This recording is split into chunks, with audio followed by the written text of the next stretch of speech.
Hi. So it's May. That means we can go over all the books that I read in April. I think I did pretty good. I'm pretty happy about quitting cable and reading books instead. I kind of like it. I forgot how much fun it could be. I read one, two, three, four, five, six. Six books in April. Actually, five. Well, to be truthful, four, because one I DNF'd, did not finish. And one book, this book, I actually read before April, but I want to include it because it was a good book. And I think it's what started me reading things other than historical fiction. So I'm going to include this book. Let's see here. The Daughters of Block Island by Krista Carmen. This was really good. Now, I don't know if you know, but I live in Rhode Island. Block Island is actually part of Rhode Island. So when I saw this book at the bookstore, it didn't come from a little free library. When I saw this book at the bookstore, I decided to get it. And it was really good. And I was surprised. I read it fairly quickly, like in a weekend, I would say. It has about 311 pages. It's about a girl who grew up on Block Island but decided to move away. And then she came back because of a family thing that happened. And it's just cool the way they talk about different places on Block Island that you already know about, you know? So I found it interesting. It was kind of, I guess you would call it a mystery. It was pretty good anyway. So I would say I'm going to rate this a four. Five would be the top tier. I would say five would be, if we were going to have a five, the best book ever. I would compare it to the Outlander series by Diana Gabaldon. She's a really good author, and I really like that series. So that would be like top tier. The lowest number would be a one, and I would compare that to like a textbook, a history book, which I do like history, but just to give it some sort of reference. A one would be a textbook. A five would be the Diana Gabaldon series, The Outlander. So I would rate this a four. I like books that you can read fast, and this was definitely one of them. So this is really good. I really like this one. It's a four. Now, this one, The Air Affair, Heather Cox and Jessica Morgan. I had such high hopes for this one. I really thought it was going to be great. And I almost didn't finish it. I was about 100 and something pages in, and I still wasn't really into it, but I forced my way through. Uh, I don't think it was all that good. It's about a girl who marries into a royal family. I'm not sure what to say, not to ruin the book if you are interested. But what I did notice upon completion of the book that I didn't pick up on in the beginning is it's actually, you can read it standalone, but it's actually a second book in a series. It actually goes together. So maybe had I read the first book, maybe I would have been more invested in this. It took me a while to get into it, but I did manage to finish it. She marries into the royal family, and then there's a scandal, and they feel like they can't be around the media, and they have to like hide from it, and it's all about recovering from this scandal, how their daily life is and things like that. So it was okay, but it was not as good as I expected it to be. So I would give this book about a two. So a textbook would be a one. This book I give a two because I almost didn't finish it. Now, this one was a surprise. I was quite surprised by this. This is a Peter Shandy mystery. The way it says that there leads me to believe that there's more of these books, Peter Shandy mysteries, and it's pretty good. I could see this being a hour-long TV show. I read it fairly quickly within a couple of days. Charlotte McLeod, Exit the Milkman. It was pretty good. He's a college professor. It's a small college in New England. And the milkman is the one who goes missing, and he's also a professor. He is part of the dairy department with dairy cows and whatnot. And Peter Shandy is like the sleuth of the town.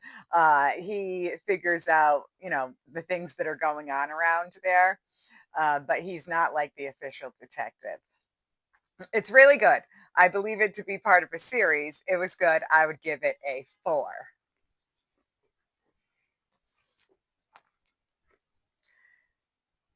Here we have The Terrible Shopper. This one was pretty good, but not as good as I was expecting it to be.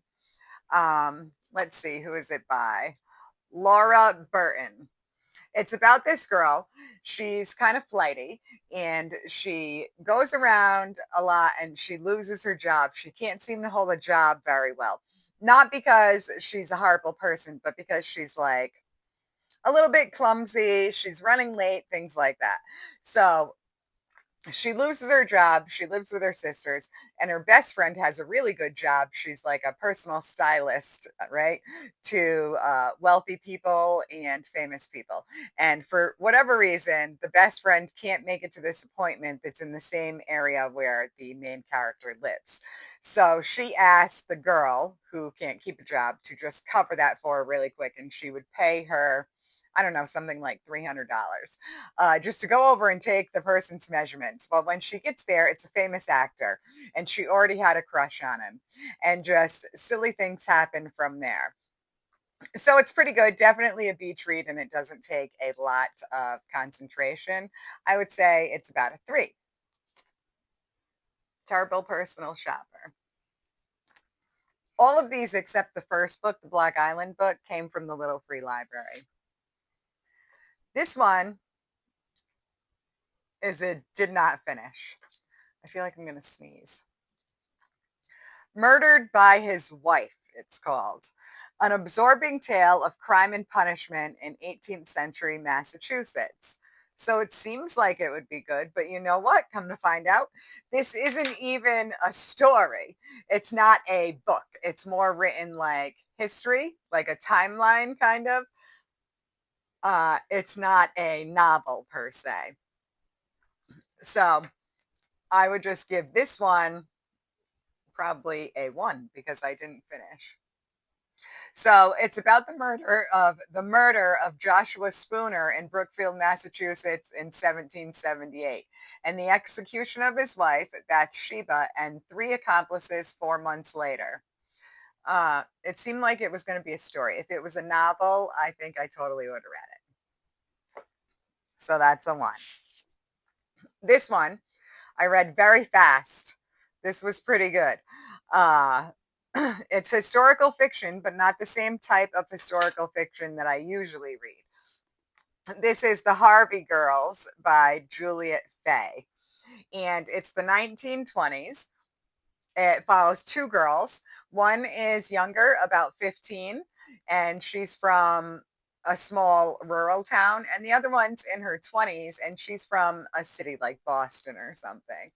And they both have family reasons why they have to leave and go get a job. But at that time in the country, women didn't work often and it was hard to get a respectable job. So to be a Harvey girl, which was a chain of restaurants that popped up around the time the railroad was going through, was considered a respectable job. And also it offered them an opportunity to see the country, to see the West and go places that they normally wouldn't be able to go if they weren't married and affluent.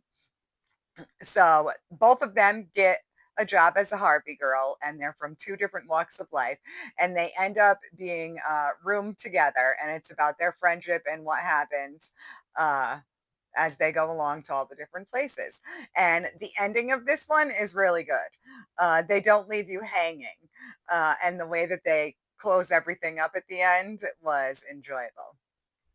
So that was good. So I give this one a 4. So I think I will bring all of these books to the Little Free Library next time. When you see me going around with Jessica and whatnot to the Little Free Libraries, these are ones that I'll be putting in. So this one was a plus. If you happen to see this one in a Little Free Library, definitely pick it up. The Daughters of Black Island. The Air Affair. Eh. Exit the Milkman, a Peter Shandy mystery. It's pretty good. I think I would definitely read another Peter Shandy mystery if I came across one. The Terrible Personal Shopper, perfect for vacation or the beach or the pool. Murdered by His Wife, DNF. The Harvey Girls, a nice quick read. So it's May, and I've already started reading books for May. I don't have any sort of list or order. Just I read one, and then I try to pick one for whatever mood I'm in when I complete that. So I can tell you that so far, today is May 5th. So far, I completed one novel that was really good. I completed a second novel that was really good, and I'm on my third one. It's May 5th. I'm on my third one, and I think I might DNF it. But you'll have to wait till next month to find out what they are. Anyway, thanks for stopping by. And if you want to see when I picked up any of these books, you can go to my playlist. I have a playlist about visiting little free libraries, and you will see me pick up most of these books here. And usually I post my little free library books, my little free library videos on Wednesdays. So thanks for stopping in. Please like, please subscribe. All right, thanks. See you later. What's the worst book you've read recently?